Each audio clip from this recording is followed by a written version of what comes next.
oh, if I can only do that, get over to Jersey City because he was ill. Ray Arcel was boxing's most dangerous power broker during the sport's deadliest era. The legendary trainer developed 20 world champions while navigating mob territories and government investigations that could end careers or lives instantly. A dead, real good day for Ray Robinson. Oh, at the end of round number 2 now. But his connections to organized crime created enemies who played for keeps. This wasn't about ring competition or hurt feelings. We're entering the dark underworld where boxing mixed with organized crime families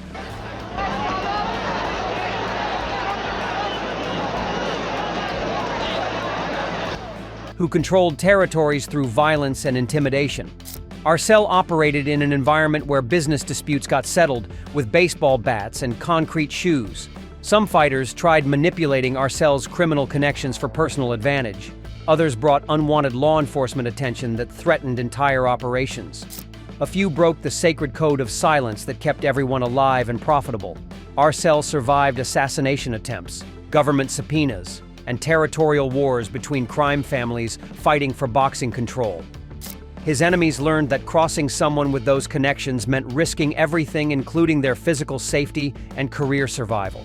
We're examining 6 boxers who pushed Arcel past dangerous limits in an era when boxing politics could turn lethal overnight. The final revelation involves the most violent confrontation in sports history that nearly murdered boxing's most connected trainer. 6. Jake LaMotta. Starting at number 6 is Jake LaMotta, the Bronx Bull whose stubborn independence and refusal to cooperate with organized crime operations made him a constant headache for Arcel's carefully maintained underworld relationships. LaMotta arrived with his own ideas about how the boxing business should work, completely ignoring the established power structures that kept everyone safe and profitable. The problems began when LaMotta refused to follow Arcel's strategic advice about which fights to take seriously and which ones required different approaches for business reasons. The bull-headed fighter wanted to win every contest through pure aggression, not understanding that some battles served larger purposes beyond personal glory and championship belts. Arcel tried explaining the delicate political situations that governed boxing operations, but LaMotta dismissed these concerns as cowardice and corruption. The fighter's naive attitude about boxing's real power structure put both men in dangerous positions with people who demanded respect and cooperation from everyone in their territory. Training sessions became arguments about LaMotta's obligations to various business partners who had invested in his career development. The fighter's refusal to acknowledge these debts created tension that went far beyond normal trainer-student disagreements about boxing technique and fight preparation. The situation reached crisis levels when LaMotta's public statements started attracting unwanted media attention to activities that were supposed to remain private. Arcel realized that the Bronx Bull's independence was becoming a liability that could threaten everyone's safety in business operations in New York's tightly controlled boxing environment. 5. Carmen Basilio. At number 5 is Carmen Basilio, the upstate New York warrior, whose team launched a systematic campaign to steal Arcel's most valuable fighters and disrupt the established territorial boundaries that governed East Coast boxing operations. Basilio's handlers understood that controlling top talent meant controlling the most profitable fights in the region. The conflict began when Basilio's management started offering better financial deals to fighters already under contract with Arcel's organization. These recruitment efforts violated unwritten rules about respecting existing business relationships and territorial agreements that prevented destructive competition between different boxing operations. Arcel discovered that Basilio's people were spreading rumors about his training methods and business practices to convince fighters they would receive better treatment elsewhere. The Whisper campaign targeted Italian-American boxers specifically, suggesting that Basilio understood their cultural needs better than established trainers. Regional boxing politics escalated when Basilio's success started attracting fighters from New York City to upstate training facilities. This geographic shift threatened Arcel's monopoly on developing East Coast talent and challenged his authority over fighters he had discovered and developed from amateur ranks.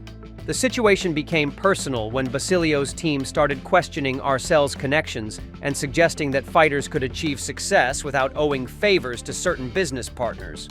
These comments attacked the foundation of Arcel's entire operation and threatened relationships that had taken decades to establish and maintain carefully.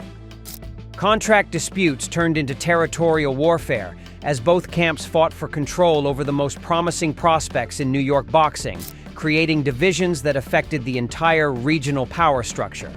Number 4 is Willie Pep, the Connecticut featherweight whose double-dealing and manipulation tactics backfired spectacularly when he tried outsmarting Arcel's extensive network of informants and business associates. Pep believed his boxing intelligence translated into street smarts, but he was wrong about navigating underworld politics.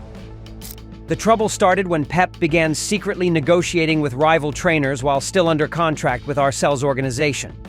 The featherweight champion thought he could play different groups against each other to maximize his earning potential without considering the dangerous consequences of betraying established loyalties. Arcel's intelligence network quickly discovered Pep's backdoor negotiations through sources embedded in competing training operations. The veteran trainer realized that Pep was sharing strategic information about upcoming fights and training methods with people who had no business knowing these professional secrets. Pep's most dangerous mistake was attempting to manipulate relationships between different crime families who controlled various aspects of boxing operations. The fighter started making promises to multiple groups without understanding that these organizations communicated with each other regularly about potential threats and opportunities. The situation exploded when Pep's double-dealing created conflicts between business partners who had previously maintained peaceful cooperation. Arcel found himself mediating disputes caused by his own fighters' greed and stupidity, putting his reputation and safety at risk unnecessarily. Training camp security became a major concern when Arcel discovered that Pep was allowing unauthorized people to observe preparation sessions and gather intelligence about fight strategies that were supposed to remain confidential until actual competition. 3. Rocky Gratziano. At number 3 is Rocky Gratziano, the wild kid from the Lower East Side, whose legal troubles and street connections brought dangerous law enforcement attention to Arcel's carefully hidden business operations. Gratziano's chaotic lifestyle threatened to expose activities that were supposed to remain invisible to government investigators. The problems began when Gratziano's arrests for various street crimes started attracting FBI attention to his boxing career and business relationships. Federal agents began investigating how an ex-convict with limited legitimate income could afford expensive training facilities and professional management services. Arcel watched nervously as government investigators started questioning Gratziano's financial arrangements and examining bank records that revealed suspicious payment patterns. The boxer's inability to explain his income sources created problems for everyone associated with his career development and fight negotiations. Media coverage of Gratziano's legal troubles inadvertently exposed connections between boxing operations and other business activities that preferred staying out of newspaper headlines. Reporters started asking uncomfortable questions about who was really financing Gratziano's career and why certain people remained anonymous. The situation became critical when Gratziano's testimony in various legal proceedings started revealing details about boxing's financial structure that could implicate other fighters and trainers in similar arrangements. His loose tongue threatened to unravel carefully constructed business relationships.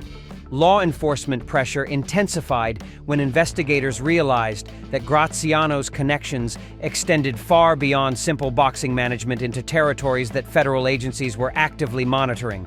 The Wild Kid's chaos was creating heat that could burn everyone associated with New York boxing operations, if not contained quickly. 2. Ike Williams. Number 2 is Ike Williams, the lightweight champion whose testimony before the Kefauver Committee broke boxing's sacred code of silence and nearly destroyed Arcel's entire career through government investigation. Williams committed the ultimate betrayal by revealing secrets that were supposed to die with everyone involved. The disaster began when Williams decided to cooperate with federal investigators examining organized crime's influence in professional boxing. The champion started naming names and describing financial arrangements that had operated successfully for decades through mutual trust and absolute discretion about business practices. Williams detailed how certain fights were predetermined and how money flowed between trainers, fighters, and business associates who preferred remaining anonymous. His testimony provided government prosecutors with evidence they had been seeking for years about boxing's real power structure and operational methods. Arcel watched helplessly as his former student described training camp conversations and business meetings that were supposed to remain private forever. Williams revealed details about territorial agreements, financial percentages, and decision-making processes that exposed the entire East Coast boxing infrastructure to legal scrutiny. The Kefauver hearings forced Arcel into temporary retirement as government pressure made it impossible to operate normally in New York boxing circles. Williams had single-handedly destroyed decades of carefully built relationships and trust that formed the foundation of Arcel's professional existence. The personal betrayal cut deeper than any professional setback because Arcel had genuinely cared about Williams and invested years developing his boxing skills and career opportunities, only to watch him destroy everything for temporary legal protection. 1. Blinkcky Polalmo. And finally, at number 1, the most terrifying revelation of all, Blinkcky Polalmo, the mob-connected manager whose territorial ambition led to the infamous baseball bat attack that nearly ended Arcel's life and forced him into exile from boxing for over 20 years. Polalmo wasn't just another difficult personality. He was a dangerous criminal who used violence to settle business disputes when negotiations failed to produce desired results. His attempt to control all of Arcel's top fighters represented the ultimate power grab in boxing's underworld hierarchy. The conflict escalated when Polalmo demanded exclusive management rights to fighters that Arcel had developed from amateur prospects into championship contenders. The mob figure believed that controlling top talent gave him leverage over the entire East Coast boxing market and its most profitable opportunities. Negotiations broke down when Arcel refused to surrender fighters he had invested years developing, leading Polalmo to conclude that violence was necessary to establish his authority over New York boxing operations. The attack came without warning as Polalmo's associates ambushed Arcel with baseball bats outside his office. Polalmo's victory established him as boxing's most feared power broker, while Arcel spent decades in exile, proving that crossing certain people in boxing's underworld could literally be a matter of life and death for everyone involved. From mob betrayals to deadly attacks, boxing's darkest era claimed its victims. Which story shocked you most? Subscribe for more buried secrets.